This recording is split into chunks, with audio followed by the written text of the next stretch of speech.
ஆண்டவருக்கு அஞ்சுகிற இளையோரே, கன்னியரே, முதியோரே மற்றும் சிறியோரே, நீங்கள் எல்லாரும் ஆண்டவரை போற்றுங்கள். நமது வலிமையான கடவுளை மகிழ்ந்து பாடுங்கள். யாக்கோபின் கடவுளை புகழ்ந்து ஏத்துங்கள். ஆண்டவர் தோற்றுவித்த வெற்றியின் நாள் இதுவே. இன்று அக்களிப்போம், அகமகிழ்வோம். வாருங்கள், ஜெபம் செய்வோம். தலைமை குருவாக இருக்கிற எங்கள் அன்பின் ஆண்டவரே, எங்களெல்லாம் பக்த கோடிகளாக இந்த உலகத்தில் வைக்காதபடி உம்மை பின்பற்றுகின்ற, உம்மை சார்ந்திருக்கிற, உம்மை விரும்புகிற சீஷர்களாக இந்த உலகத்தில் வைக்கவும், எங்களை கற்றுக் கொடுக்கவும், உம்முடைய பாதையில் நடக்கவும் சுத்தம் கொண்டு எங்களை ஆசீர்வதித்து வழிநடத்துகிற உம்முடைய கிருபைக்காக நன்றி பெருக்கோடு நாங்கள் உம்மை போற்றுகிறோம். மகிழ்ச்சிகரமான இந்த நாளை கடவுள் எங்களுக்கு ஈவாக தந்திருக்கிறீர். பரிசுத்தமான தொழுகையிலே பங்கு பெறுகிற பாக்கியத்தையும் கடவுள் எங்களுக்கு தந்திருக்கிறீர். நாங்கள் உம்மை போற்றுகிறோம். சென்ற நாட்களில் எங்களுடைய வாழ்வில் வந்த இடையூறுகள், நெருக்கத்தில் அவைகளெல்லாம் கடவுள் கூட இருந்து இந்த காலங்களுக்குள்ளாக வருவது உம்முடைய சுத்தமாய் அமைந்திருக்கிறபடியினால் உமக்கு நன்றி சொல்லி ஆயிரம் ஆயிரம் ஸ்தோத்திரங்களை செலுத்தி உம்மை புகழ் பாடுகிறபடி பிள்ளைகளாகிய நாங்கள் ஏற்றுக்கொள்கிற திருத்தொழுகையிலும் ஆண்டவர் தம்முடைய தலைமைத்துவத்தை தர வேண்டும் என்று சொல்லி நாங்கள் செபிக்கிறோம். உற்சாகமான ஒரு தொழுகையாய், கடவுளை மகிமைப்படுத்துகிற தொழுகையாய் அமைந்து கொள்வதற்கு எங்கள் ஆண்டவர் கிருபை தாரும். ஆண்டவரே, இந்த அறிந்திருக்கிறபடி உம்முடைய ஜனம் உம்முடைய ஆலய பிரகாரத்தில் கூடி ஆராதிக்க இயலாத ஒரு சூழ்நிலை. ஆனாலும் ஆண்டவர் இந்த ஊடகத்தின் வழியாக இதில் பங்கு பெறுகின்ற ஒரு பாக்கியத்தை கடவுள் எங்களுக்கு தந்திருக்கிறேன். சிறியவர்கள் பெரியவர்கள் இந்த தொழுகையிலே பங்கு பெறுகிறார்கள். ஆண்டவரே, இந்த தொழுகையிலே பங்கு பெறுகிற எல்லா மக்களையும் ஆண்டவர் ஆசீர்வதிக்கும்படி தம்முடைய பிள்ளைகளுடைய மனதின் நினைவுகளையும் சிந்தனைகளையும் ஒருமுகப்படுத்த வேண்டும் என்று சொல்லி நாங்கள் செபிக்கிறோம். தொழுகையிலே பயன்படுத்துகிற எல்லா பகுதிகளும் கடவுள் பிரியமாக அமையட்டும். பாடல் சொல்கிற செய்தி, விண்ணப்பத்தின் மூலமாக வருகிற செய்தி, ஆண்டவர் பிரசங்கத்தின் மூலமாக வருகிற செய்தி அத்தனையும் ஒரு மனிதனை உருவாக்கவும் முழுமைப்படுத்தவும் துணை செய்யட்டும் என்று சொல்லி நாங்கள் செபிக்கிறோம். இந்த தொழுகையில் உம்முடைய பிரசந்த நாங்கள் இழந்து போகாதபடி காத்துக்கொள்வதற்கு அருள் தாரும். உம்முடைய கருத்திலே தந்து தொழுகை ஆரம்பிக்கிறோம். கர்த்தர்களை நடத்துவீராக. இயேசு கிறிஸ்து வழியாய் செபிக்கிறோம் பிதாவே, ஆமென். இந்த பரிசுத்தமான தொழுகையை ஞான பாடலில் 12வது பாடலை பாடி ஆண்டவருக்கு மகிமையாக நாம் ஆரம்பிப்போம். ஞான பாடல், பாடல் எண் 12. ஆத்மாவே உன் ஆண்டவரின் திருப்பாதம் பணிந்து மீட்பு, சுகம், ஜீவன், அருள் பெற்றதாகவே துதித்து அல்லேலூயா என்றேக்கும் நித்திய நாதரை போற்று. 12வது ஞான பாடல்.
Amen.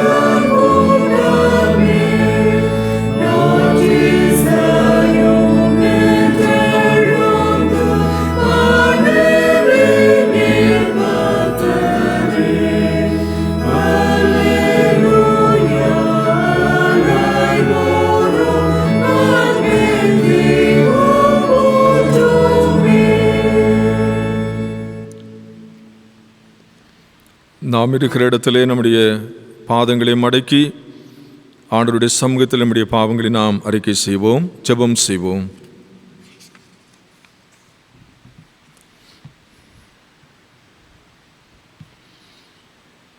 இந்த நாள் நமக்கென்று கடவுள் கிருபையாக தந்திருக்கிற நாள். ஒரு நோக்கத்தோடு கூட பரிசுத்தமாக இந்த நேரத்தை நமக்கு ஆண்டவர் தந்திருக்கிறபடியினாலே அவருடைய நோக்கத்தை புரிந்து இந்த நேரத்தை நாம் பயன்படுத்த எத்தனிப்போம்.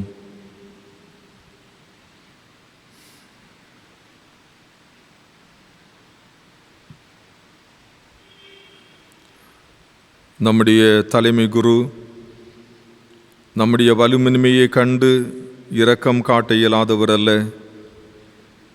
மாறாக எல்லா வகையிலும் நம்மை போல் சோதிக்கப்பட்டவர், எனினும் பாவம் செய்யாதவர். எனவே இரக்கத்தை பெறவும் ஏற்ற வேளையில் உதவி செய்யக்கூடிய அருளை கண்டடையவும் அருள் நிறைந்த இறை அரியணையை துணிவுடனே நாம் அணுகி செல்வதற்கு அழைக்கப்படுகிறோம். நம்முடைய ஆண்டவர் நம்மை முற்றிலுமாக அறிந்திருக்கிறார். நம்முடைய பாதை என்ன என்பது கடவுளுக்கு தெரியும். நம்முடைய சிந்தனைகளை அவர் அறிந்திருக்கிறார். உள்ளத்தினுடைய ஒவ்வொரு உணர்வுகளையும் வெளிப்படையாக அறிகிற ஆண்டவர் இந்த தொடுகளே பங்கு பெற்றிருக்கிற நம்முடைய வாழ்வை அறிகின்ற கடவுளாக இருக்கிறபடியினாலே வந்துவிட்ட குறைகளையும் பாவங்களையும் அக்கிரமங்களையும் மறைத்து கொள்ளாதபடி வெளிப்படையாய் தேவ சமூகத்தில் ஒரு விசை நாம் சொல்லுவோம்.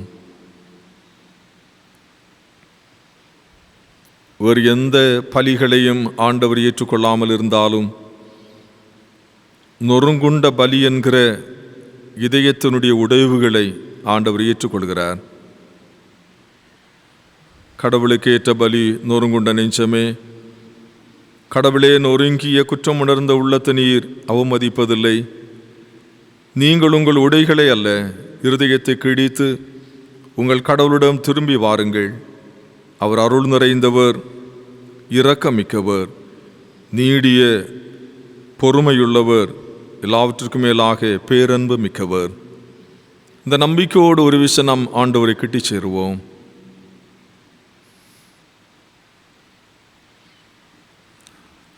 நாம் எப்படி நடக்க வேண்டும், எவைகளை சந்திக்க வேண்டும், எவைகளை செய்ய வேண்டும் என்று ஆண்டவர் பல நிலைகளிலே நமக்கு போதிப்பை தந்திருந்தும் அந்த போதனைகள் எல்லாம் நம் அல்லல் தட்டி உலகத்திலே நாம் வாழ்ந்து கொண்டிருக்கிறபடியினால் உலகத்தின் சிந்தனைகளையும் எண்ணங்களையும் நம்முடைய வாழ்வில் ஏற்று தூய்மைத்தன்மையை இழந்து இறை சித்தத்துக்கு விரோதமாக நம் செயலாற்றி இருக்கிறோம் அல்லவா?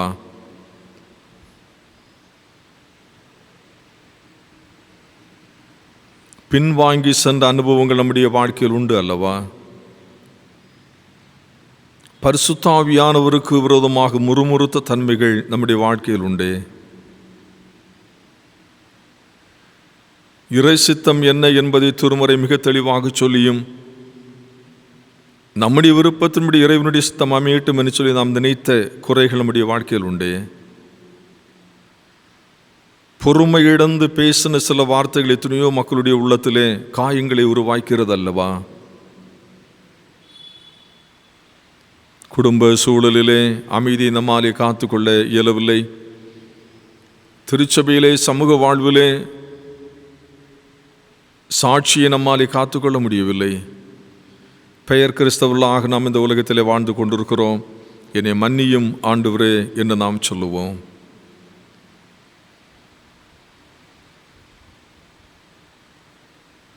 எரேமியா தீர்க்கதரிசியின் உரைகளிலே ஆண்டவர் சொல்கிறபடி இந்த உலகத்திலே பறக்கின்ற பறவைகள் கூட காலத்தையும் நேரத்தையும் இடத்தையும் அறிந்து கொள்கிறது. என் ஜனமோ என்னை அறியவில்லை என்கிற வேதனையின் குரலை நாம் கவனிக்கிறோம். இந்த நாளின் காலை பொழுதை ஆண்டவர் நமக்கு இலவசமாக தந்திருக்கிற அருமையானவர்களே, நம்முடைய குறைகளை குற்றங்களை தேவனுடைய சமூகத்திலே நாம் அறிக்கை செய்வோம்.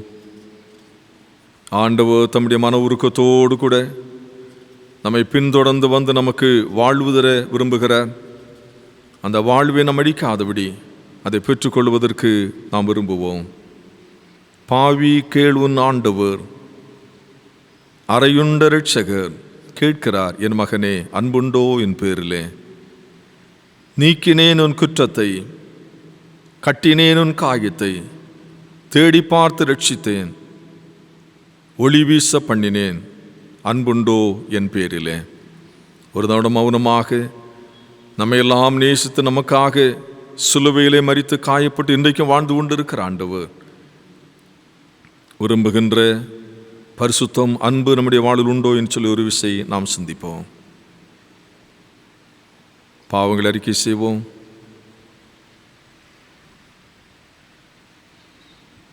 கொடிதான நம்முடைய பாவங்களையும் ஆண்டவர் மன்னித்திருக்கிறார். நம்பிக்கையோடு கூட ஜீவனுள்ள நம்முடைய ஆண்டவருக்கு நாம் நன்றி சொல்லுவோம். ஆண்டவரை ஸ்தோத்தரிப்போம்.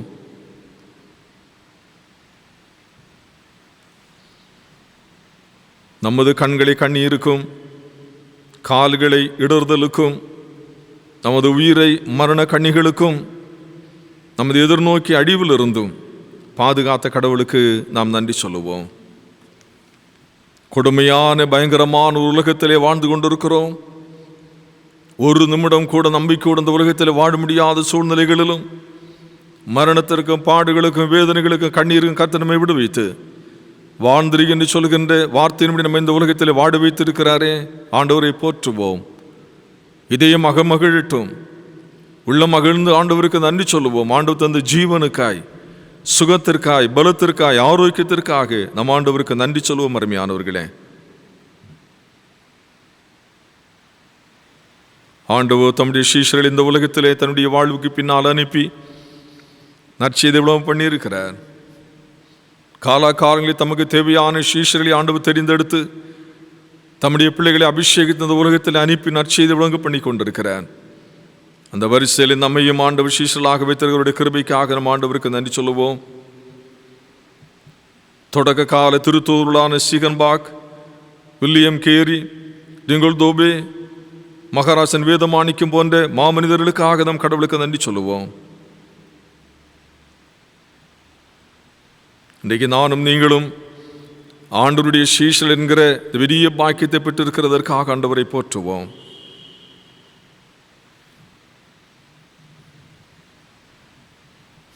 நம்முடைய பிள்ளைகள், நம்முடைய திருச்சபையுடைய மக்கள் இந்த சீஷத்திலே வளர்ந்து கடவுளுக்கு சான்று பகிர பரிசுத்த ஆவியான துணை செய்ததாக நாம் செபிப்போம்.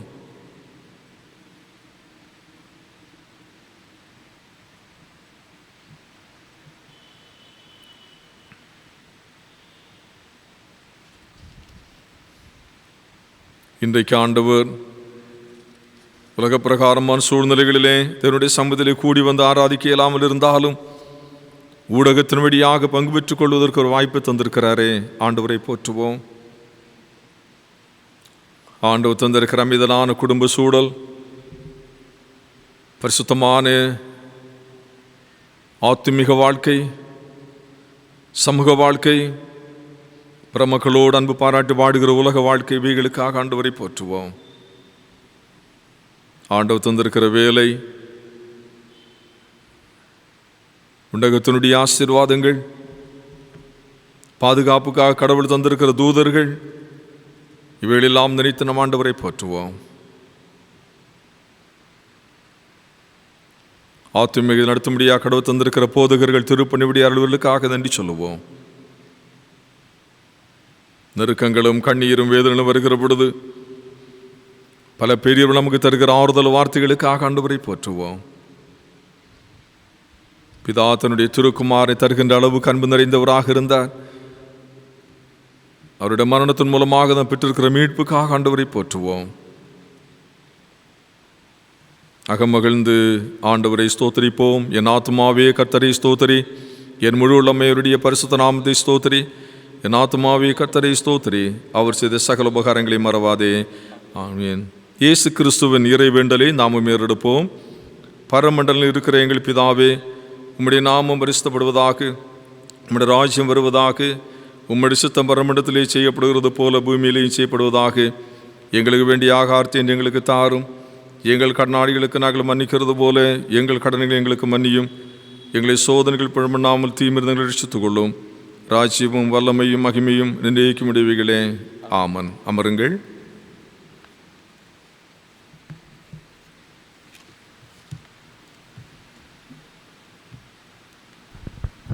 வாசிக்கும்படியாக தெரிந்து கொள்ளப்பட்டுள்ள திருமுறை பகுதி தூய மார்க் எழுதின நற்செய்தி நூல் 10ஆம் அதிகாரம் திருவசனங்கள் 35 முதல் 45 முடிய படிக்க கேட்போம்.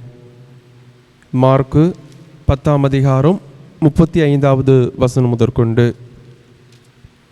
அப்பொழுது செபெதேயுவின் குமாரராகிய யாக்கோபும் யோவானும் இயேசுவினிடத்தில் வந்து, போதகரே, நாங்கள் கேட்டுக்கொள்ளப் போகிறதை நீர் எங்களுக்கு செய்ய வேண்டும் என்று விரும்புகிறோம் என்றார்கள்.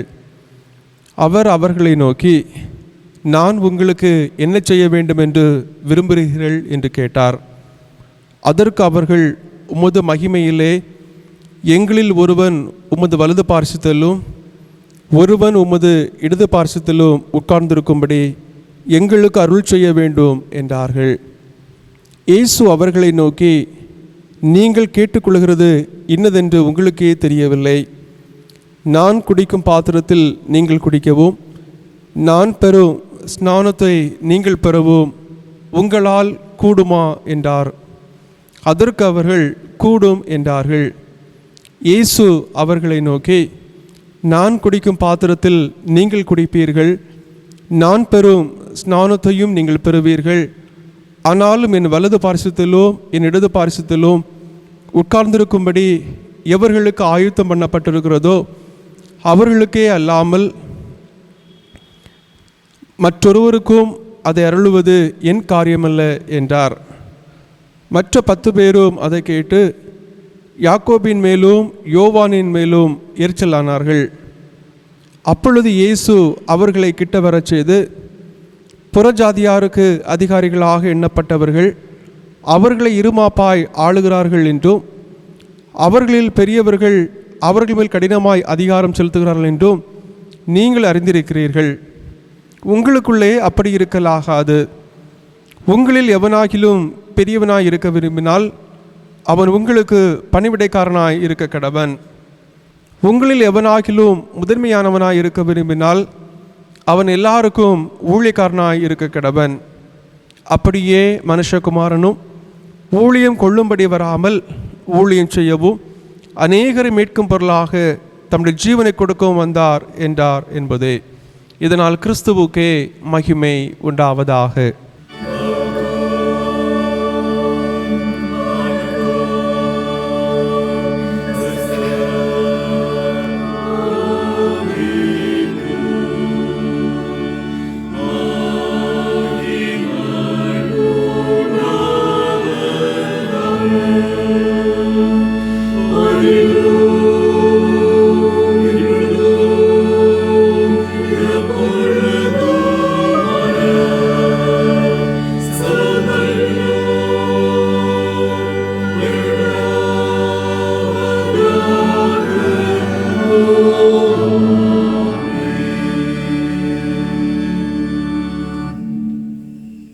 அமர்ந்தவாறே தலைகளை தாழ்த்தி ஜெபம் செய்வோம். எங்களை அதிக அன்புடன் ஏற்று பராமரித்து வருகிற கடவுளையும், இறைமக்களாகிய நாங்கள் சீடர்களாக உம்மை பின்தொடர எங்கள் தலைமை குருவாய் உம் திருமைந்தர் இயேசு கிறிஸ்துவை இவ்வுலகத்தில் அருளியிருக்கிறீரே. நாங்கள் அவர்தம் போதனைகளை எங்களுக்குள் பதித்து நடைமுறை வாழ்வில் எங்களை வெறுத்து திருசிலுவை சுமந்து உம் பாத சுவடுகளை தொடரவும், கிறிஸ்தவ வாழ்வில் சீடத்துவத்தின் மதிப்பினை உணர்ந்து அனுதின வாழ்வில் கிறிஸ்துவின் உண்மை சீடர்களாய் வாழ உம் அருள் வேண்டி இயேசு கிறிஸ்துவின் வழியாய் மன்றாடுகிறோம். ஆமேன். பிதாவாகிய தேவனாலும் குமாரனாகிய இயேசு கிறிஸ்துவினாலும் உங்கள் அனைவருக்கும் கிருபையும் சமாதானமும் பெருகுவதாக. ஊடகத்தின் வாயிலாக இத்தொழுகையில் பங்களிப்பு செய்கிற இறை மக்களாகிய உங்கள் அனைவரையும் அன்புடன் வாழ்த்துவதில் பெரும் மகிழ்ச்சி கொள்ளுகிறோம். பிரான்ஸ் நாட்டில் ரெய்னர் என்ற பெயருடையவர் ஒருவராலும் குணப்படுத்த முடியாத எலும்புருக்கி நோயினால் வாதிக்கப்பட்டிருந்தார். நோயின் கொடுமை உடலின் உள் உறுப்புகள் வெளி உறுப்புகள் அனைத்தையும் வெகுவாக பாதித்தது. குறிப்பாக அவருடைய விரல்கள் அனைத்தும் உருக்குலைந்த நிலையில் காணப்பட்டது. அவரை பிறர் யாராவது தூக்கி நாற்காலியில் அமர வைக்க வேண்டும். தன்னுடைய பணிகளை இயல்பு நிலையில் செய்ய முடியாத ஒரு நிலையில் இருந்தவர். ஆனால் இந்த துன்பத்தின் மத்தியிலும் தான் கற்றிருந்த ஓவியத்தை பயன்படுத்தி படங்களை வரைந்து கொண்டே இருந்தார். ஒரு நாள் அவருடைய நெருங்கிய நண்பர் அவரை சந்தித்து, ரெய்னர், ஏன் உங்களை நீங்களே துன்புறுத்துகிறீர்கள்? உங்களுக்கே இயலவில்லையே, நீங்கள் ஓய்வெடுக்க கூடாதா என்று கேட்டார். ரெய்னருடைய பதில், தம்பி, இந்த உலகத்தில் உள்ள துன்பங்கள் எல்லாம் ஒரு நாள் மறைந்துவிடும். ஆனால் நான் பண்ணுகிறேனே இந்த ஓவியம், இந்த ஓவியத்தின் அழகு ஒரு நாளும் மறைவதில்லை. சீடனின் துன்பம் மறைந்துவிடும், ஆனால் சீடத்துவத்தின் மதிப்பு ஒரு நாளும் மறைவதில்லை. இந்த நாளின் அருட்செய்திக்கான கருப்பொருள் சீடத்துவத்தின் மதிப்பு, காஸ்ட் ஆஃப் டிசைபிள்ஷிப். இந்த செய்திக்கு அடிப்படையான திருவசனம் படிக்க கேட்ட மார்க் நற்செய்தி நூல் 10வது அதிகாரம் 44வது வசனம். உங்களில் எவனாகிலும் முதன்மையானவனாய் இருக்க விரும்பினால் அவன் எல்லாருக்கும் ஊழியனாய் இருக்க கடவன். First among you must be slave of all. சீடத்துவம் என்பது கிறிஸ்தவத்தில் அதிக நேரங்களில் அதிகமாக இறை மக்களால் பயன்படுத்தப்படுகிற ஒரு வார்த்தை. பழைய ஏற்பாட்டை நாம் ஆழ்ந்து சிந்திக்கும் பொழுது சீடன் என்ற பதத்தை நாம் படிக்க முடியாது. ஆனால் புதிய ஏற்பாட்டில் அநேக இடங்களில், குறிப்பாக நற்செய்தி நூல்களில் மட்டும் சுமார் 262 இடங்களிலே இச்சொல் பயன்படுத்தப்பட்டுள்ளது. எனவே இந்த சீடத்துவம் என்பது மிக முக்கியமான, அதாவது திருமறையின் கருப்பொருள்களில் மிக முக்கியமானதாக கருதப்படுகிறது. சீடத்துவம், சீடன் என்பது ஒன்றுக்கொன்று தொடர்புடையது. இந்த வார்த்தைகள் கிரேக்க மொழியிலிருந்து வந்த சொல். ஒரு சீடர் என்பவர் தன்னுடைய தலைவரையோ இல்லை ஆசிரியரையோ அவரிடமிருந்து கற்றுக்கொள்ளுகிறவன் தான் சீடன். ஆசிரியர் கற்றுக் கொடுப்பதை கற்றுக்கொள்பவன் மாணவன். தன்னுடைய ஆசான், தன் தலைவரை, தன் ஆசானை பின்பற்றுகிறவன் சீடன். நவுன் சீடன், வெர்ப் சீடத்துவம். அப்படியானால் நல்ல சீடத்துவத்தை உருவாக்குவது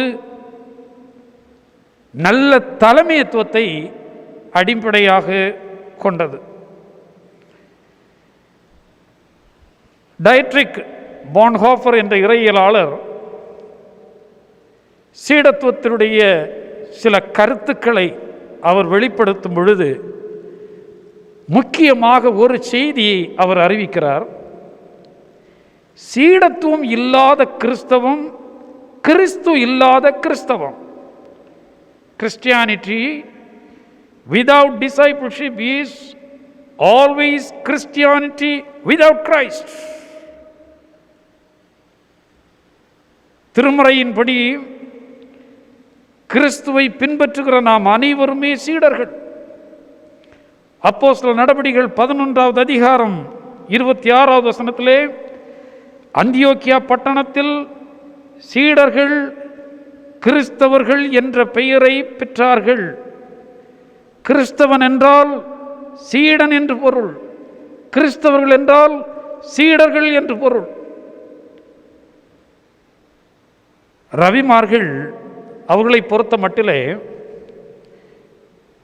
சீடன் தானே தன்னுடைய குருவை தானாகவே தெரிந்து கொண்டு பாடசாலையில் சேர்த்துக் கொள்வான். ஆனால் திருமலையிலே இயேசுவை பொறுத்த மட்டிலே குருவே சீடனை தெரிந்தெடுக்கிறார். யோவான் எழுதின சுவிசேஷம் 15வது அதிகாரம் 16வது வசனத்திலே, நீங்கள் என்னை தெரிந்து கொள்ளவில்லை, நான் உங்களை தெரிந்து கொண்டேன். ஆகவேதான் இந்த சீடத்துவம் மிக மதிப்பு மிக்கது, மதிப்புடையது. சீடத்துவத்தின் மதிப்பு என்பது நாம் யாருடைய சீடனாக இருக்கிறோம், நம்முடைய தலைமை யார், நம்முடைய எஜமான் யார் என்பதில் தான் வலுவான அர்த்தம் கொள்ளுகிறது. நம்முடைய தலைமை யார் என்று சொல்லும் பொழுது அவருடைய பண்புகள் என்ன, அவருடைய தன்மைகள் என்ன, அவருடைய சிறப்பு அம்சங்கள் என்ன, இவைகளை ஆராய்ந்து தலைமையை பின்பற்றும் பொழுது சீடத்துவம் மதிப்பு மிக்கதாக மாறுகிறது. சீடத்துவத்தின் மதிப்பு தன் தலைமையை மதித்து மகிமைப்படுத்துகிற வண்ணம் இருக்க வேண்டும். சீடத்துவத்தின் மேன்மை இல்லாவிட்டால் அதனுடைய மதிப்பு தலைமைக்கு எந்த அளவுக்கு மதிப்பு கொடுக்கிறோமோ அந்த அளவில் அது அடங்கி இருக்கிறது என்பதிலும் மாற்றமில்லாத ஒரு கருத்தாக இருக்கிறது. அநேக கிறிஸ்தவர்களை பொறுத்த மட்டிலே சீடத்துவம் என்பது திருமுழுக்கு பெற்று திருச்சபையில் அங்கம் பெற்று ஆலய ஆராதனையில் பங்கு பெற்று தசமபாகம் செலுத்தி கிறிஸ்தவ ஊழியங்கள் அங்கும் இங்குமாக பங்கு பெறுவது, இல்லாவிட்டால் அதைவிட சற்று மேலானது தான் சீஷத்துவம் என்ற ஒரு கணிப்பு இன்றைக்கு கிறிஸ்தவ உள்ளத்திலே இருக்கிறது. ஆனால் சீடத்துவத்திற்கு சில பின்னணியமும் சீடத்துவத்திற்கு சில தகுதிகளும் இருக்கிறதை நாம் திருமறையிலே பார்க்கிறோம். இயேசு கிறிஸ்து சீடர்களை உருவாக்குகிற ஒரு போதகராக தன்னை அறிமுகப்படுத்துவது இந்த நற்செய்தி நூல்களிலே அதிகமாக பதிவிடப்பட்டிருக்கிறது. தங்களை முழுமையாக முழு அர்ப்பணிப்புடன் வாழ்வது தான் சீடத்துவத்தினுடைய முதல் தகுதி. கமிட்மெண்ட், கான்சிக்ரேஷன், இவைகள் உண்மை உள்ளதாகவும் முழுமையாகவும் இருக்க வேண்டும். பில்லி கிராஹாம் சொன்னார், நான் அரசியலில் போட்டியிட்டு அமெரிக்க ஐக்கிய நாட்டின் ஜனாதிபதி ஆவதை விட கடவுளுடைய சீடனாக ஊழியம் செய்து என்னுடைய வாழ்க்கையில் அர்த்தம் தேடுவதுதான் நல்லது என்று அவர் சொல்லுகிறார். இயேசுநாதர் சீடத்துவத்தின் சிறப்பை அவர் விளக்கும் பொழுது, சீடத்துவம் என்பது சீடனுடைய வாழ்க்கையில் உள்ள இழப்புகளில் அடங்கி இருக்கிறது. கொடுத்தலில் கொடுத்தலில். மார்க் எழுதின சுவிசேஷம் 10வது அதிகாரம் 32வது வசனம் தொடர் வசனங்களை நாம் படிக்கும் பொழுது அவருடைய போதனைகள் தம் சீடர்களுக்கு பயத்தை கொடுத்தது, அதிர்ச்சியை கொடுத்தது. எருசலேமுக்கு பயணமாகிறோம், நாம் எருசலேமுக்கு போகிறோம், இங்கே அனுபவிக்க போகும் பாடுகள் துன்பங்களை குறித்து அவர் விளக்குகிறார். சீடர்களுக்கு இது மாபெரும் அச்சத்தை கொடுத்தது. உடனே தான் யாக்கோபும் யோவானும் வந்து தன்னுடைய குருவிடம் கேட்கிறார்கள். என்ன கேட்கிறார்கள்? உலகம் சார்ந்த சீடத்துவ மதிப்பீடை கேட்கிறார்கள். Who will be the first? Who will be the first? யார் முதன்மையானவன்? சீடன் கேட்கிற கேள்வி. அப்போது இயேசுநாதர் சீடத்துவத்தின் மதிப்பீடுகளை குறித்து சீடர்களுக்கு கற்பித்துக் கொடுக்கிறார். அவைகளை மையப்படுத்தி இந்த நாளில் நமக்கு வழங்கப்பட்டிருக்கிற 3 திருமறை பாடங்களை நமக்கு அடிப்படையாக கொண்டு சில உண்மைகளை தியானிப்பது நல்லது.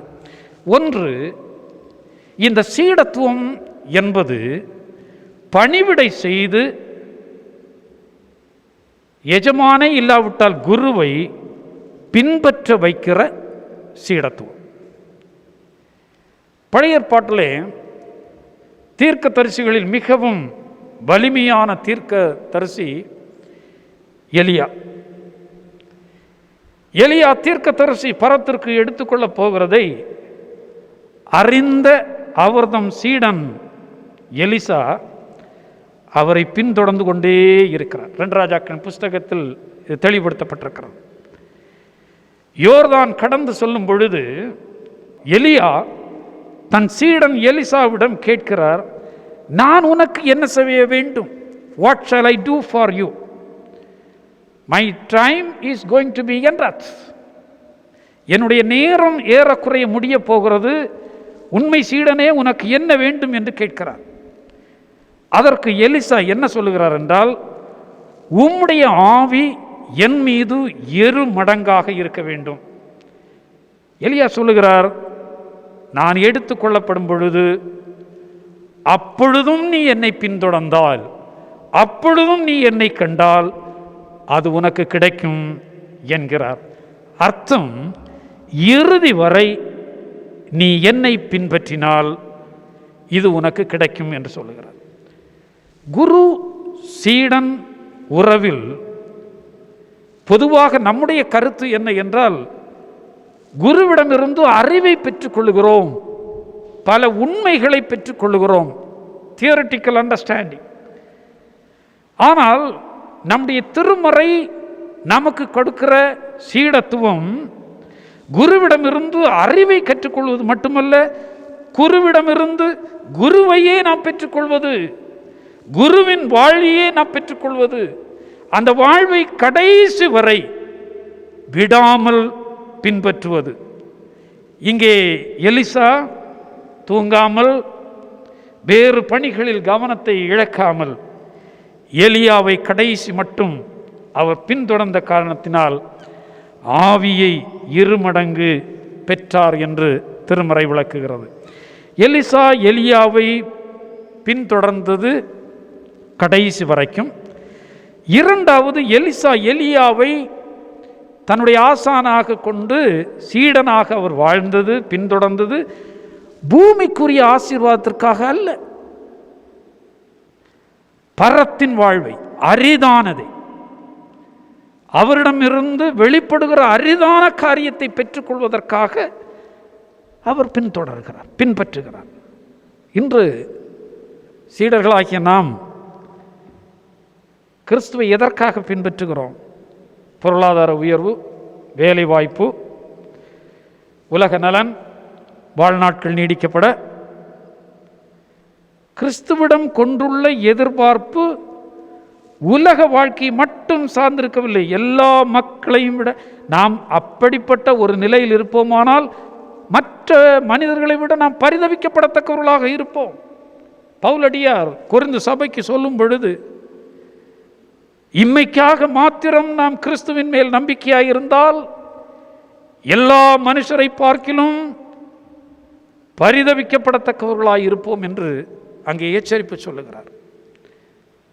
இரண்டாவது, இந்த பணிவிடை செய்து பின்பற்ற வைக்கும் சீடத்துவத்திலே சீடன் என்பவன் பிறருக்கு வாழ்வு கொடுக்கிறவனாய் இருப்பான்.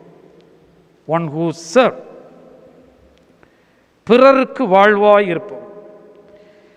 சீடத்துவத்தின் உண்மை மதிப்பு தனக்கு பின் சந்ததியாரை உருவாக்குவது, தனக்கு பின் இந்த சீடத்துவத்தை இந்த உலகத்திலே நிலைநிறுத்துவது.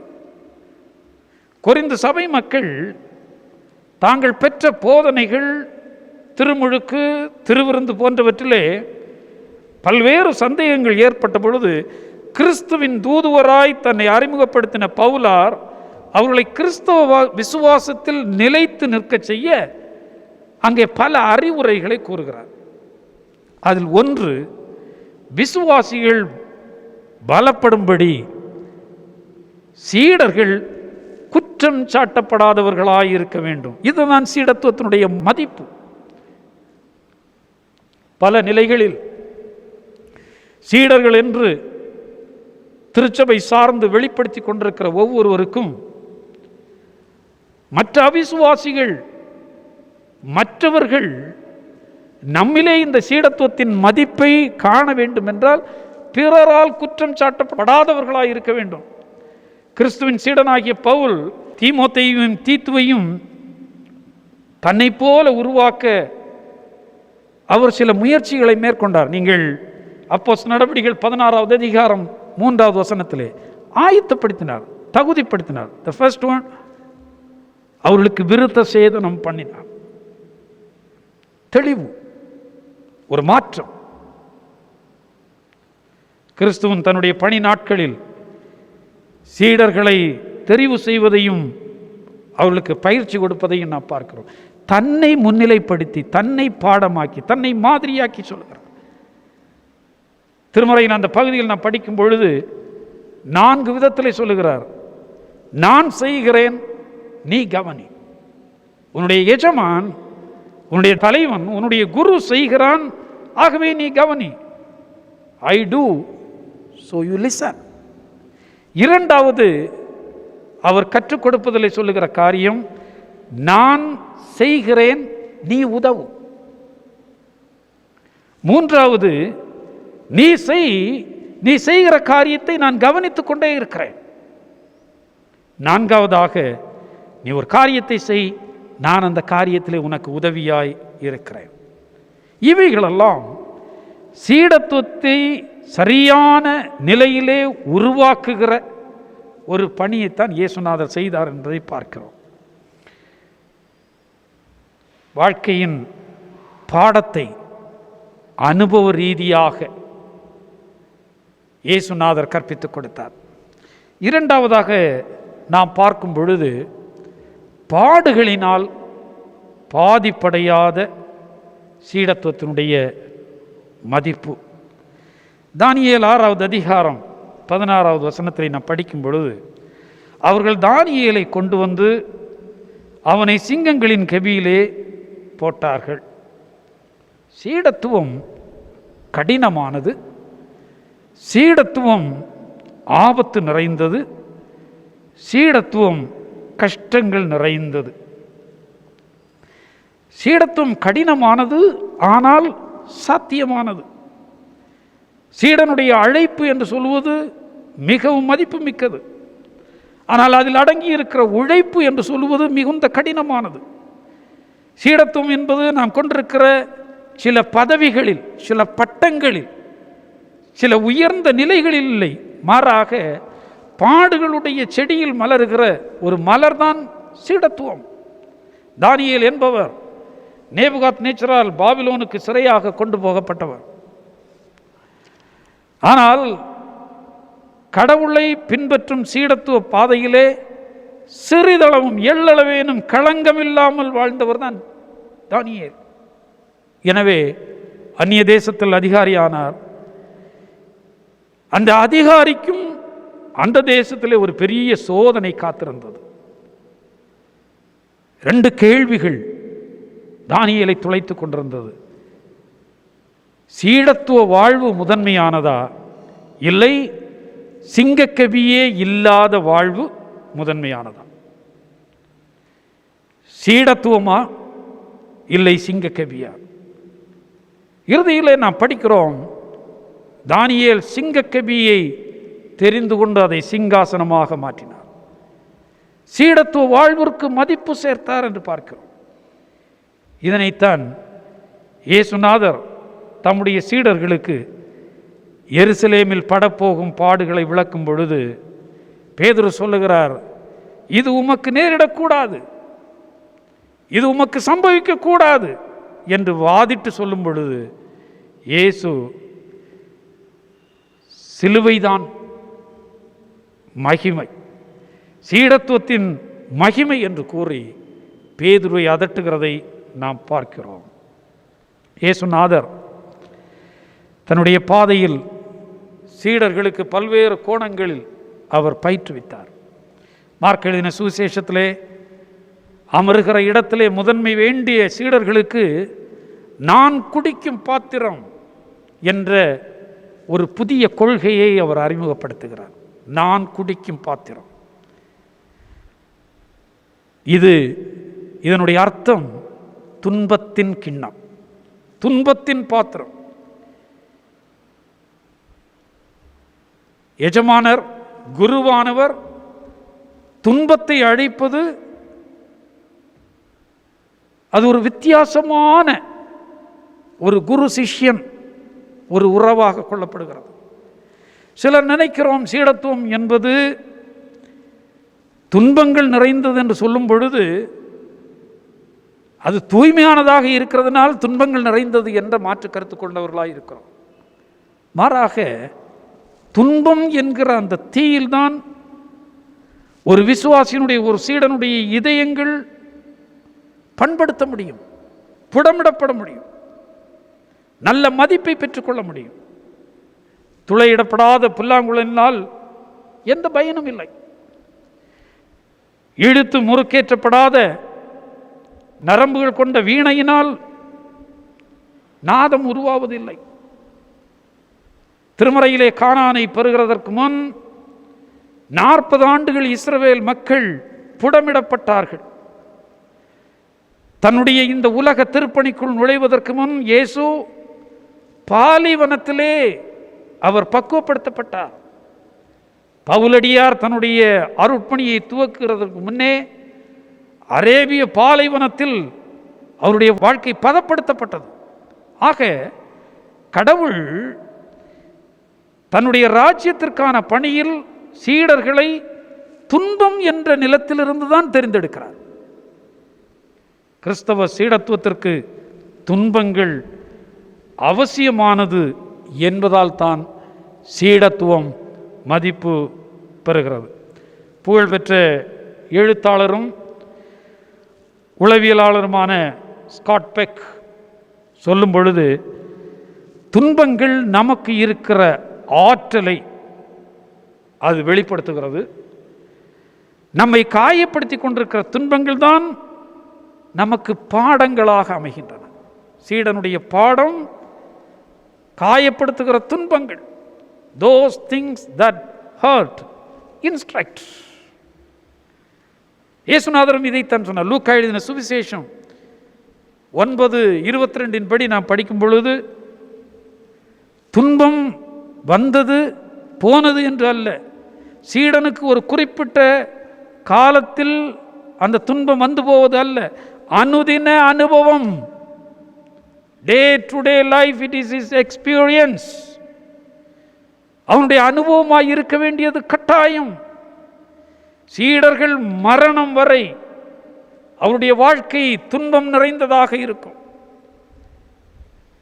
ஆனால் அதே வேளையிலே இன்னொரு நல்ல செய்தியை திருமறை தருகிறது. பாடுகளும் அதனால் ஏற்படுகிற பலன்களும் உண்டு என்பதை சொல்லுகிறது. பாடுகளுக்கு நல்ல பலன் உண்டு. தானியேலுடைய விசுவாசம் பேரரசரை தரிவை சிந்திக்க வைத்தது. சிங்க குகை நிகழ்வை நான் படிக்கும் பொழுது அரசனுடைய சிந்தனையை அந்த நிகழ்வு சீரமைத்தது என்று பார்க்கிறோம். சீரும் சிங்கங்கள் கடவுளுடைய உண்மை சீடனுக்கு சிறந்த பாதுகாப்பு கிடைத்ததை தவிர பயமுறுத்தலோ பாதிப்போ இல்லை. பாடுகள் நல்ல பலன்களை தருகிறது. சீடனுக்கு சாதகம் இல்லாத சூழலிலும் சீடனை கொண்டு ஒரு பெரிய காரியத்தை சாதிக்க முடியும். இதுதான் சீடத்துவத்தினுடைய ஒரு மதிப்பு. ஆக சீடத்துவத்தினுடைய மதிப்பு சீடன் பக்கம்தான் இருக்கிறது. சீடனிடமிருந்து தான் அது புறப்படுகிறது. மூன்றாவதாக, சீடத்துவத்தின் மதிப்பு பெற்றுக்கொள்வதில் அல்ல, கொடுப்பதில்,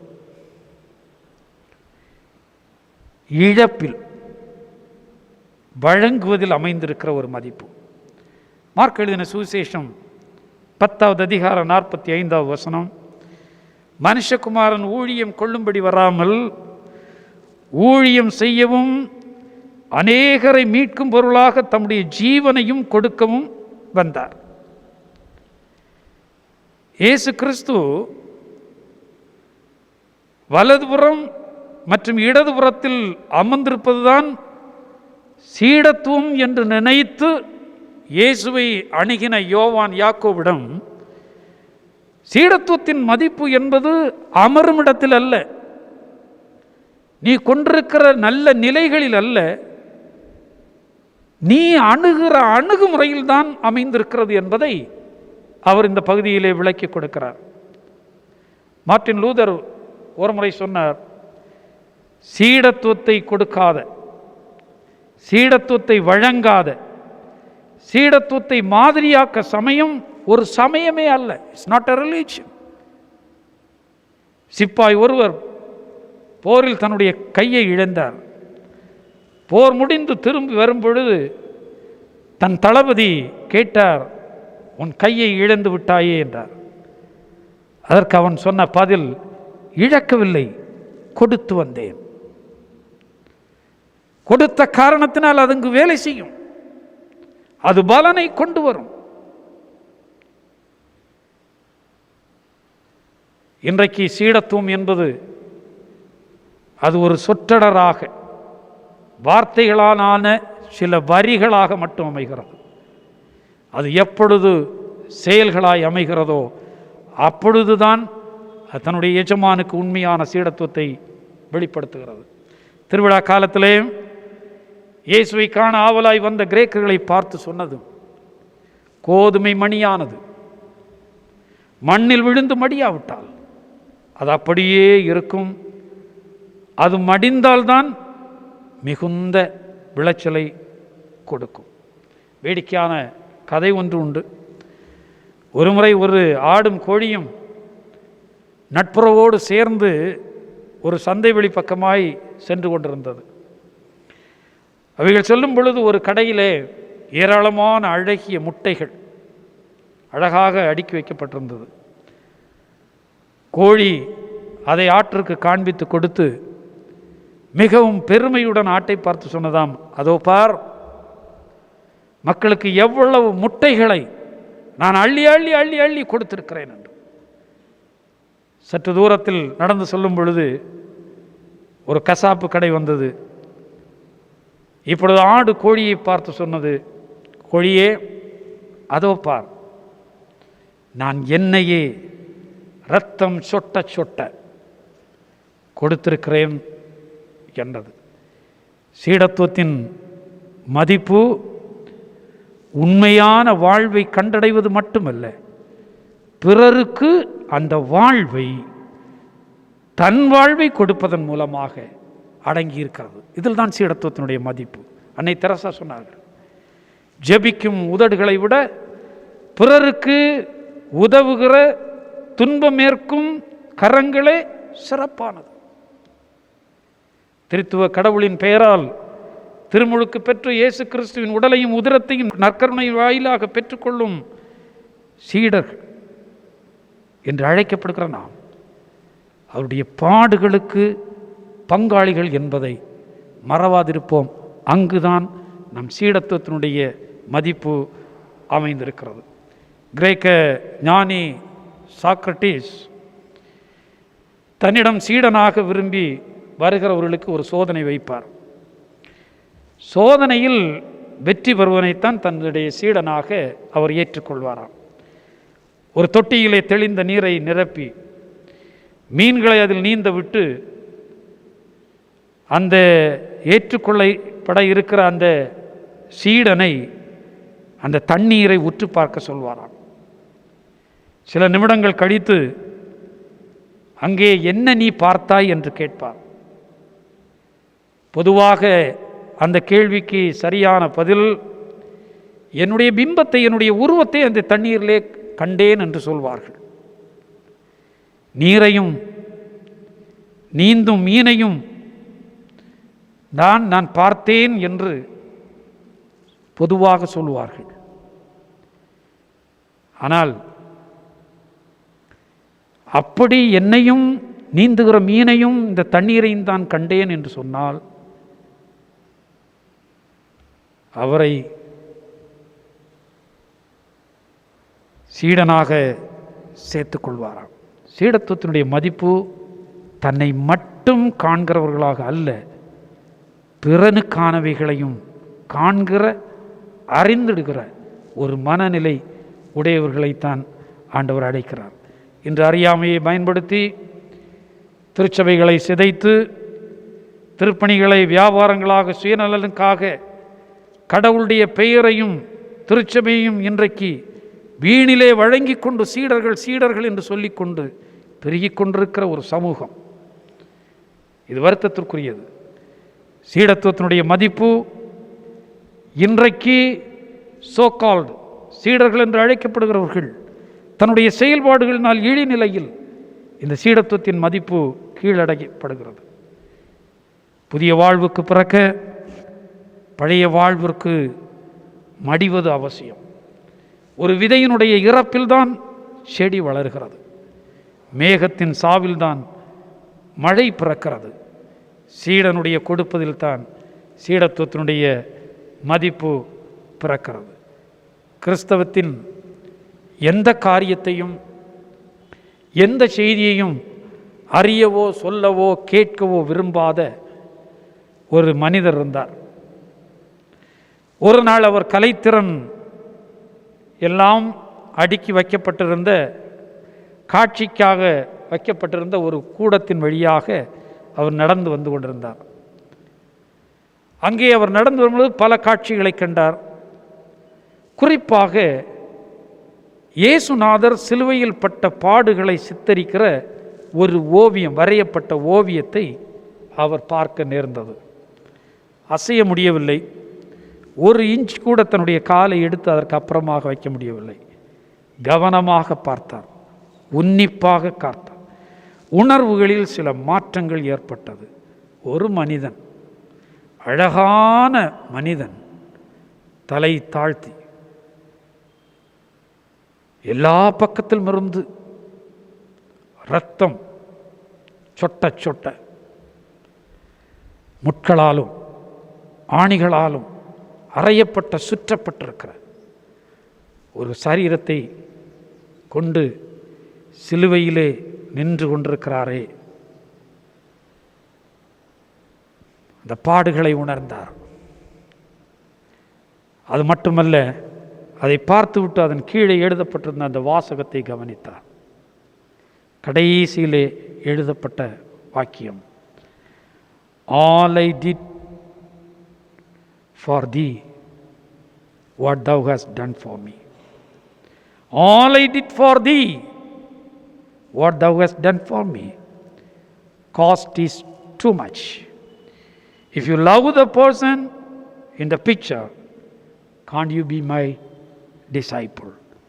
நான் உனக்காக செய்தவைகள் அளவிடப்பட முடியாதவை.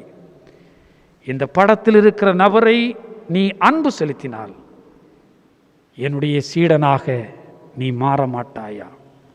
படத்தையும் வாக்கியத்தையும் பார்த்து படித்த பொழுது அசைவற்ற நிலையில் தன்னுடைய வாழ்வை இயேசுவுக்காய் மட்டுமல்ல, தொடர்ந்து அவர் நம் பணிக்காக அர்ப்பணித்தார். அவர்தான் கவுண்ட் சிண்டம்டார்ஃப் என்று சொல்லக்கூடிய உலகம் அறிந்த பிரசித்தி பெற்ற ஒரு மிஷனரி. நல்ல சீடனாக மாறி பிற்காலத்திலே பிரசித்தி பெற்ற பல மிஷனரி இயக்கத்தினுடைய ஸ்தாபர மாறினார். ஸ்பர்ஜன் சொன்னார், "Ye me 12 men who know the cost of discipleship, I will shake the London from end to end." சீடத்துவத்தின் மதிப்பு அறிந்த 12 நபர்களை கொடுங்கள், லண்டன் மாநகரத்தின் ஒரு பக்கம் துவங்கி மறுபக்கம் வரைக்கும் நான் நற்செய்தியினால் அசைக்கிறேன் என்று சொல்கிறார். சீடத்துவத்தின் மையமும் பாடமும் சிலுவை, சீடத்துவத்தின் மாதிரி இயேசு கிறிஸ்து. இறைமக்களாகிய நாம், ஒருவன் என் பின்னே வர விரும்பினால் தன்னைத்தான் வெறுத்து சிலுவையை எடுத்துக்கொண்டு என்னை பின்பற்ற கடவன் என்ற இயேசுவின் அழைப்புக்கு நான் வருகிறேன் என்று சொல்லி சீடராவோம். இயேசு நமக்கு கற்றுத்தந்திருக்கிற சீடத்துவத்தை சொந்தமாக்குவோம். நம்மை வெறுப்போம், பிறர் பணிவிடைக்கு முக்கியத்துவம் கொடுப்போம், துன்பமாம் சிலுவையை எடுப்போம், சீடத்துவத்தின் மாதிரியாக வாழ்வோம், சீடத்துவத்தின் மதிப்பீடை அதிகரிக்க செய்வோம். இறைவர் தாமே இச்செய்தி வாயிலாக நம்மை தொடர்ந்து ஆசீர்வதிப்பாராக. ஆமென்.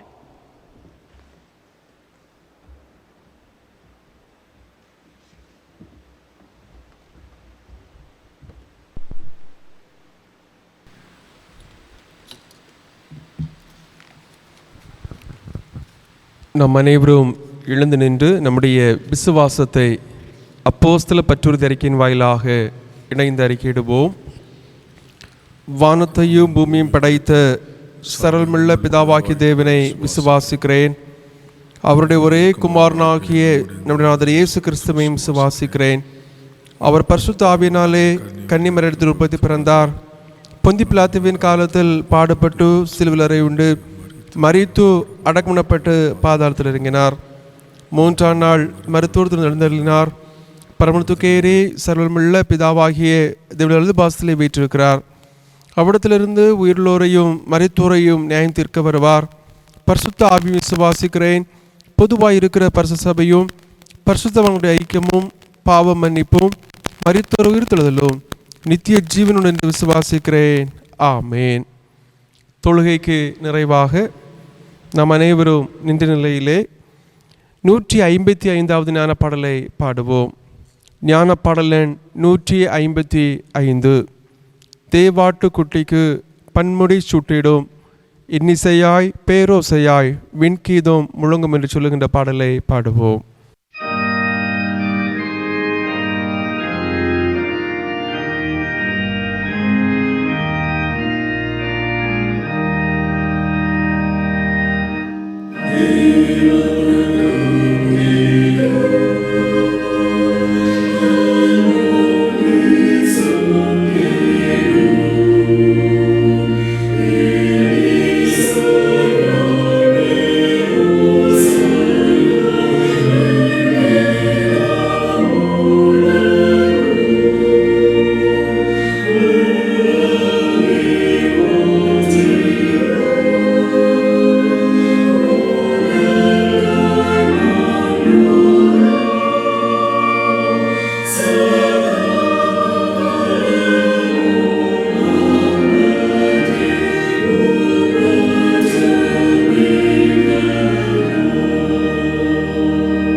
நம்முடைய கடவுளை நோக்கி நாம் ஜெபிப்போம். நேசப்பிதாவே, பரிசுத்தமான ஓய்வு நாளை கடவுள் எங்களுக்கு தந்து தொழுது கொள்ள வாய்ப்பு தந்திருக்கிறபடியினாலே நாங்கள் உம்மை போற்றுகிறோம். ஆண்டவருடைய பாதப்படியிலே அமர்வதும் உம்முடைய குரல் கேட்பதும் எங்களுடைய வாழ்வில் பெற்றிருக்கிற பெரிய பாக்கியம், ஆசீர்வாதம்.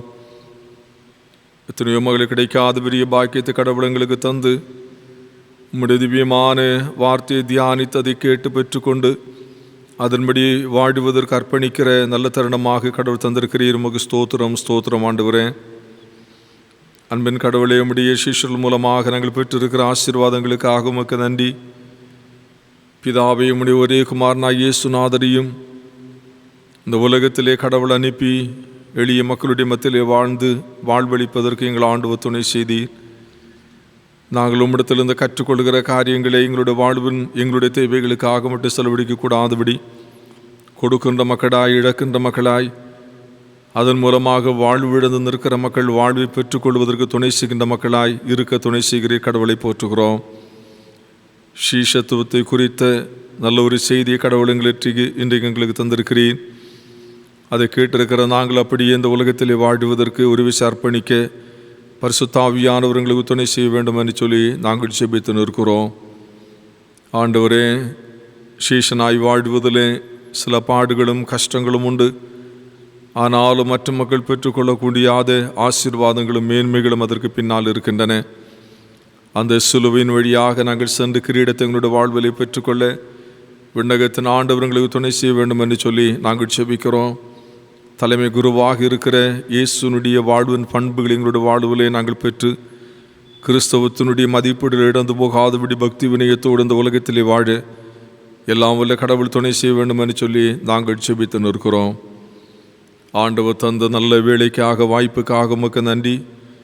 இந்த பரிசுத்தமான தொழுகையை ஊடகத்தின் வழியாக பங்கு பெற்று பயன்பெறுகிற தம்முடைய பிள்ளைகள் அனைவரையும் கடவுள் ஆசீர்வதிக்க வேண்டுமே. குறிப்பாக வெளிநாடு, வெளியிடங்களிலே காணப்படுகிற எங்கள் அன்பு குடும்பங்களுக்காக நாங்கள் ஜெபிக்கிறோம். உம்முடைய பிள்ளைகளை ஆண்டவர் மட்டுமாக பேணி பாதுகாத்து வருகிறீர். இந்த செய்திகளும் இந்த தொழுகையினுடைய அமைப்புகளும் தம்முடைய பிள்ளைகளுக்கு ஆசீர்வாதமாக அமைகிறபடியினால் உமக்கு நன்றி சொல்வதோடு கூட இந்த தொழுகையின் வழியாக எங்கள் குடும்பத்தின் மக்களோடு அருமையான நல்லுறவை பெற்று வளர்த்துவதற்கு ஆண்டவர் தருகிற வாய்ப்புக்காக ஆண்டவரை போற்றுகிறோம். இந்த நாட்களில் எங்களுக்கு எதற்கு துணையாக இருக்கிற ஏலிம் டிவிக்காக நாங்கள் ஜெபிக்கிறோம். ஆண்டவரே, தம்முடைய பிள்ளைகளுடைய அர்ப்பணிப்புள்ள நல்ல பணிகளுக்காக, பொறுப்பாளர்களுக்காக ஜெபிக்கிறோம். தம்முடைய பிள்ளைகளை ஆண்டவர் காத்துக்கொள்ளும். எங்கள் திருச்சபைக்காக நாங்கள் ஜெபிக்கிறோம். எல்லா குடும்பங்களுக்காக ஜெபிக்கிறோம். உம்முடைய பாதுகாவலும் பராமரிப்பு எங்கள் குடும்பத்தோடு நிலைபுறமாக தங்கியிருக்கட்டும். ஆண்டவரே, கமிட்டியை கடவுள் ஆசீர்வதியும். பணிவிடை செய்கிற மக்களை ஆண்டவர் ஆசீர்வதியும். இந்த கால சூழ்நிலைகளிலே தீமல் அணுகக்கூடாதபடி கடவுள் காத்து தம்முடைய பிள்ளைகள் ஆண்டவருடைய மேன்மையான ஆசீர்வாதம் என்ற வாழ்விலை பெற்று சமாதானமாய் முன்னேற ஆண்டவர் அருள் தாரும் என்று சொல்லி நாங்கள் ஜெபிக்கிறோம். குறிப்பாக நோயுற்றவர்களுக்காக நாங்கள் பிரார்த்தனை செய்கிறோம். ஊழியக்காரருடைய ஜெபத்தை கேட்கிற அன்பின் ஆண்டவர் உம்முடைய ஆலய பிரகாரத்திலிருந்து தம்முடைய பிள்ளைகளுக்காக கண்ணீர் விடுகின்ற பொழுது விண்ணகத்தின் ஆண்டவர் தாமே தம்முடைய பிள்ளைகள் இருக்கிற இடத்தில் அவர்களை சந்தித்து எந்த பலவீனம் இருந்தாலும் கர்த்தர் சுமந்து தம்முடைய பிள்ளைகளை விடுதலையாக்க வேண்டும் என்று சொல்லி நாங்கள் ஜெபிக்கிறோம். குறிப்பாக பெருந்தொற்றினாலே பாதிக்கப்பட்டிருக்கிற மக்களுக்காக நாங்கள் ஜெபிக்கிறோம். ஆண்டவரே, தீவிரமான சிகிச்சையில் இருக்கிற பல மக்கள் இருக்கிறார்கள். இல்லத்திலே சிகிச்சை பெற்று கொண்டிருக்கிறவர்கள் உண்டு. எந்த நிலையில் இருந்தாலும் கர்த்தர் இன்றைக்கு அற்புதம் செய்கிற கடவுள் தயவாய் இறங்க வேண்டுமே. என் நேசருடைய கண்களிலே தம்முடைய பிள்ளைகளுக்கு இரக்கம் கிடைக்க வேண்டும் என்று சொல்லி நாங்கள் ஜெபிக்கிறோம். தம்முடைய பிள்ளைகளுக்கு சிகிச்சை அளிக்கிற தம்முடைய பிள்ளைகளும் உத்தரவாதத்தோடு இந்த பணியில் நிறைவேற்றும் மூலமாக கடவுள் அவர்களை ஆசீர்வதிப்பதை போல ஆண்டவரே, சுக வாழ்வுக்காக கெஞ்சுகிற மக்களும் இதனுடைய அற்புத கிரியினால் அந்த விடுதலை பெற்றுக்கொள்ள ஆண்டவர் இன்றைக்கு செயலாற்ற வேண்டும் என்று சொல்லி நாங்கள் ஜெபிக்கிறோம். சுவாமி, பிள்ளைகளை ஆசீர்வதியும், பெரியவர்களை ஆண்டவர் ஆசீர்வதியும். எல்லா பெற்றோரோடு நம்முடைய கிருபை தங்கி இருக்க வேண்டும் என்று சொல்லி நாங்கள் ஜெபிக்கிறோம். முழு உலகமும் இயக்கமில்லாதபடி தேக்கலோடு சோர்வாய் நெருக்கமாய் அடுத்த காலம் வருகின்ற ஆண்டுகளிலெல்லாம் என்ன நடக்கும் என்கிற வியாகுலத்தோடு இருக்கிற பொழுது அன்பின் தகப்பனே, நீரங்களை அழிவுக்கு ஒப்பு கொடுக்கிற கடவுளாக இல்லை. நீ நிரந்தரமும் எவைகள் மாறிப்போனாலும் ஆண்டவர் அசைவை கண்டாலும் என் ஆண்டவர் அசையாத ஆண்டவராக இருக்கிறீர் அல்லவா. எங்களுடைய விசுவாசமும் அப்படிப்பட்ட விசுவாசமாக இருந்து மேன்மையுடைய நன்மைகளை பெற்றுக்கொள்ள ஆண்டவர் எங்களை தகுதிப்படுத்த வேண்டும் என்று சொல்லி நாங்கள் செபிக்கிறோம். அருகில் உலகத்தை உம்முடைய கருத்தில் ஒப்பு கொடுக்கிறோம். இந்த தேசத்தை தருகிறோம். கன்னியாகுமரி மாவட்டத்தை தருகிறோம். தமிழகத்தை உம்முடைய கருத்தில் ஒப்பு கொடுக்கிறோம். சுவாமி, ஆளுகை செய்கிற தலைவர்களோடு உம்முடைய கிருபதியமாக தங்கி இருக்கட்டும். மக்களுக்காக கரிசனை கொள்ளுகிறார்கள். எப்படியாக மக்களை காப்பாற்ற வேண்டும் என்று சொல்லி நினைக்கிறார்கள். அந்த உத்தரவாதத்தோடு தம்முடைய பிள்ளைகள் செயலாற்றம் செய்கின்ற பொழுது அவர்கள் கடவுளுக்கு பிரியமாய மேட்டும் என்று சொல்லி நாங்கள் செபிக்கிறோம். ஆசீர்வாதமான நல்ல வேளையில் அகமகிழ்ந்து ஆண்டவர் ஆராதித்திருக்கிறமுடைய பிள்ளைகளாகிய நாங்கள் பிரிந்து சொல்கிறோம். ஆண்டவரே, பிரியாத நேசருடைய மகிமையின் கரம் கூட இருக்கட்டும். எல்லாரையும் ஆசீர்வதியும். கர்த்தர் மகிமை எடுத்தருளும். சமாதானத்தோடு எங்களை காத்தருளும். இயேசு கிறிஸ்து வழியாய் ஜெபிக்கிறோம் பிதாவே, ஆமேன்.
தேவ ஆசீர்வாதத்தை நம்பிக்கையோடு பெற்று செல்லுங்கள்.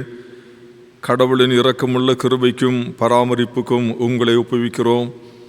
தந்தை, மைந்தர், தூய ஆவியருடைய அன்பும் அருளும் கூட்டுறவும் உங்கள் அனைவரோடும் உலகம் அனைத்தோடும் இன்றும் என்றும் நின்று நிலவுவதாக.